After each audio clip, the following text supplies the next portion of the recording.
Hi everyone. It's April 1st again, and YouTube is going to be full of silly videos about weird setups and fruit-based measuring systems.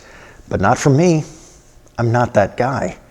Nope, I've actually got a project to make for my friends over at the Mebsoy Institute, bringing you the most educational bovine scatology on YouTube. The first thing I need to do is square up this block of brass, and to help with that, I have a piece of copper wire that I've bent around the vice jaw to help hold it in position.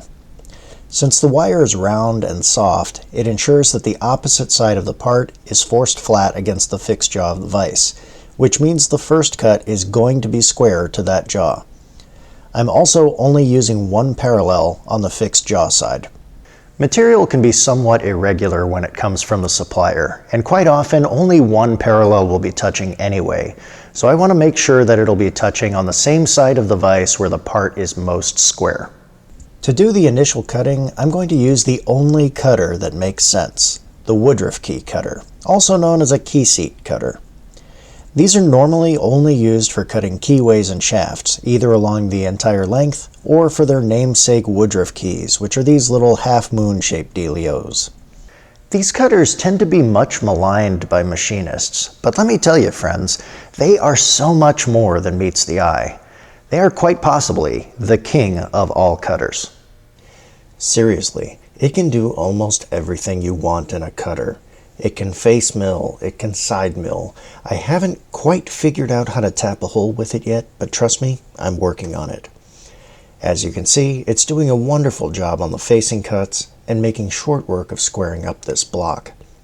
After each face cut, the part is rotated 90 degrees, so the face I just cut is against the fixed jaw of the vise, and the previous cut is now down against the parallel.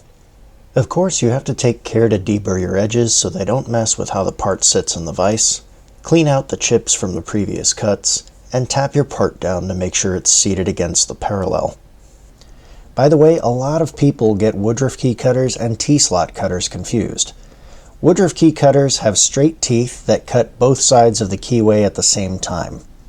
T-slot cutters, on the other hand, have larger teeth for more chip clearance, and those teeth are staggered, so half of them cut the top of the slot while the other half cuts the bottom. Now that the block is squared up on the four long sides, and those are to final dimensions, I need to mill two steps to make it T-shaped. Surface finish and dimensional accuracy are of the utmost importance here, so naturally, I chose to use a Woodruff key cutter for this part of the job.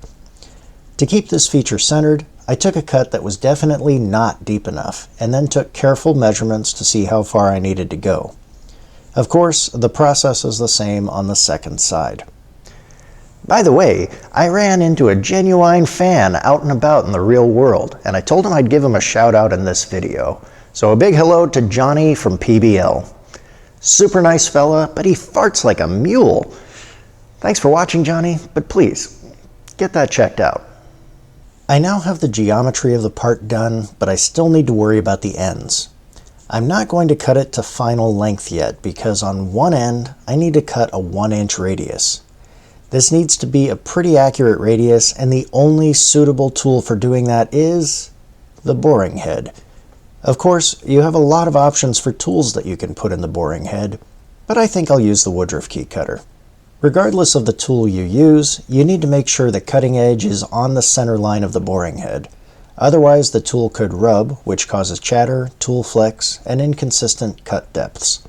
To set the radius accurately, I'm actually going to use the mill vise. Since I need a 1-inch radius, I can close the vise on a 2-inch spacer between the jaws, and then use the jaws to set my radius. A gauge block would be ideal, but a 1-2-3 block also works well. The only caveat there is that 1-2-3 blocks are not always dimensionally accurate, so it's a good idea to measure the actual block and account for any error with shims or just by moving over an appropriate amount after finding the edges.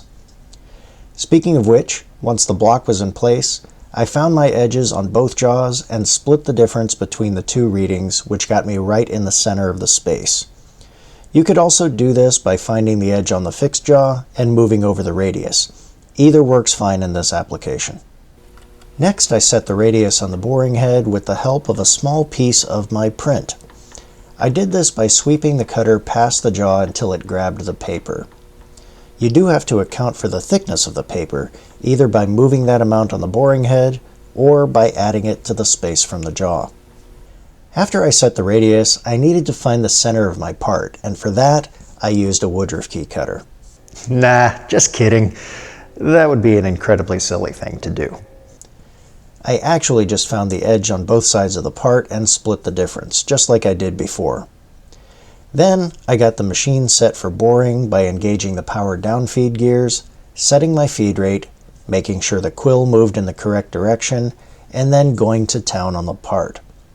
I took relatively light cuts, feeding the table over by 25 thousandths or a bit more than half a millimeter each pass. Once the end of the part was completely cleaned up in radius, I moved on to the final side. I saved this face for last for a very specific reason. When I machined the radius, it produced very thin and sharp edges. Deburring those edges reduced the length of the part by a significant amount, certainly enough to potentially miss a tolerance. In my case, the tolerance is relatively wide at 0.000. There's an extra zero in there. I probably should have looked at that a little closer. Anyway, I'm sure it's fine. Anyway, saving the total length for after the radius affords me a bit more wiggle room for hitting that absolutely ridiculous tolerance. The Woodruff key cutter isn't very long, so I'm having to make several passes to cover the entire face. This is a small price to pay for the pleasure of using this amazing piece of metal cutting technology.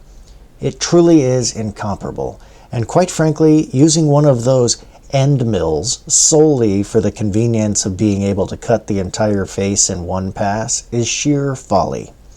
Yes, it's faster.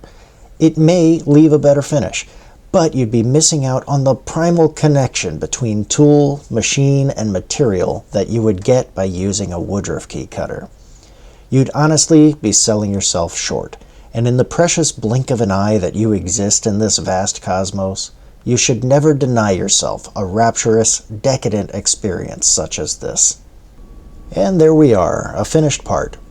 Hopefully my friends at the Mebsoy Institute don't choose to use this for evil like the last thing I did for them.